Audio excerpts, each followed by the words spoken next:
Now let's look at one practice question about the inference of the difference between two population means based on a matched sample.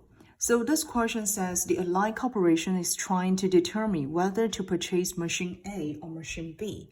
It has leased the two machines for a month. A random sample of 5 employees have been taken, and these employees have gone through a training section on both machines. Below, we have the information on the productivity on both machines. And it also states that the difference D here will equal to the productivity based on the machine A subtract machine B. And then this is the productivity based on these 5 employees from machine A and machine B. There are 4 questions related to this question. And it also assumes the population of differences is normally distributed. Okay, so this question is totally different from what we have before, because before we all have the sample that is independently drawn from the two populations, right?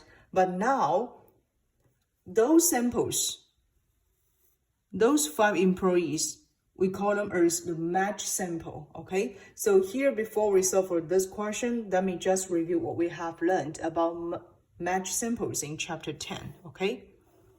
So for match samples, it means with their match sample design, each sampled items can provide a pair of the data value. So here you might notice we have one person or one employee here, and it provides a pair of their data value on the productivity based on machine A and machine B. So here we will let D denote the difference in each pair of the data value. We can have the mean of the D, okay, which will represent by D bar, okay. So D bar here will equal to the summation of all their difference divide the sample size. We can also obtain the standard error or standard deviation of this difference, okay. So here we have the mean of difference. And SD here will represent for standard deviation of the difference.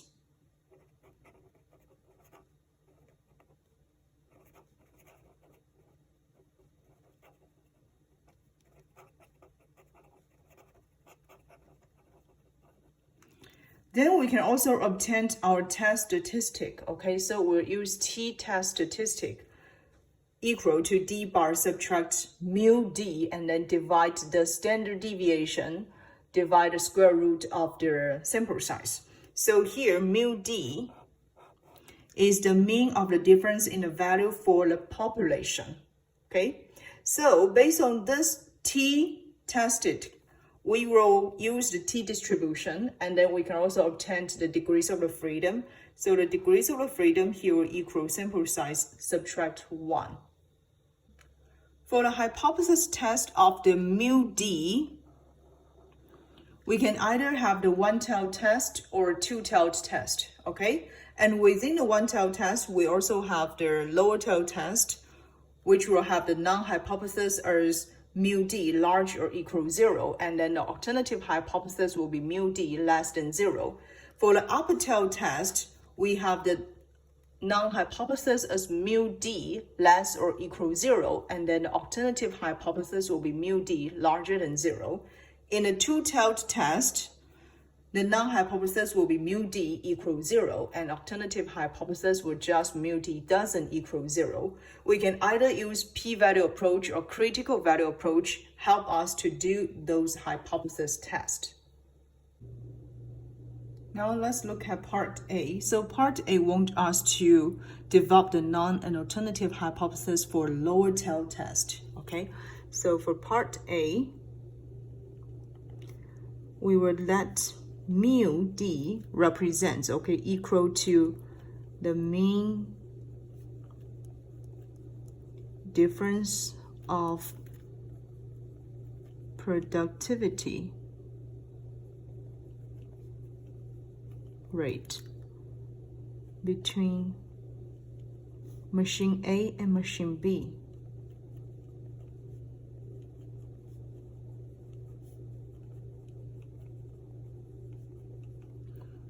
So we can develop the null hypothesis as H null will be mu D larger or equal 0. And then HA, the alternative hypothesis will be mu D smaller than 0. So these are the lower tail test. Okay, so those are the lower tail test.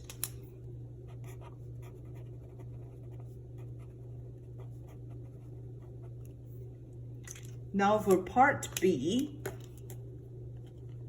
Part B wants to find a mean and the standard deviation for the difference. Okay, so let me just add one column at this data set. Okay, so I will add D here, represents the difference of their productivity between machine A and machine B. So we just add D here, then we can compute the difference. So for first person, we use machine A's productivity subtract machine B's productivity, okay, which will equal 47 subtract 52, -5, right? And then for the second person, we use 53 subtract 58, -5, okay? For the third person, we use 50 subtract 47. We will have 3 as the difference. And then for the fourth person, we use 55 subtract 60, -5. And then for the last person, 45 subtract 53 equal to -8. Okay, so those are the difference between the productivity from machine A and machine B based on those 5 employees. And if you want to get the mean for the difference, so we just based on our formulas, right? D bar here will equal the summation of all the difference divide the sample size, right? So here we use -5 plus -5 plus 3 plus -5 plus -8, and then divide the sample size. How many persons shown here? 5 persons, okay? So finally, you can get this answer equal -20 divide 5 equal -4. So this will be our mean for the difference within the sample.